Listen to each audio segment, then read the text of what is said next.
Assalamu alaikum. Hello everyone. Welcome back to my another video.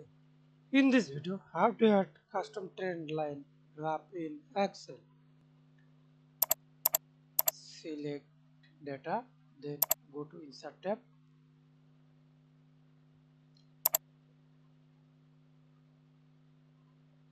Select scatter with straight lines chart. Hold shift and drag it.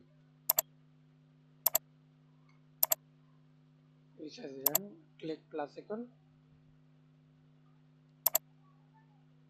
More options.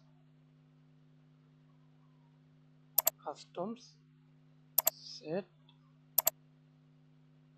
Intercept. Display equations on chart and display R square value on chart.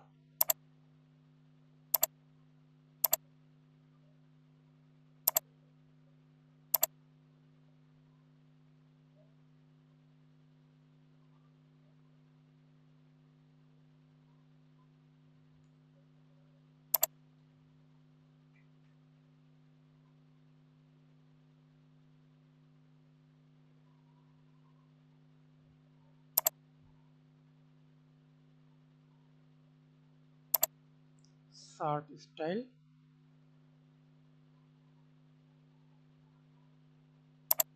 Okay, thanks for watching video.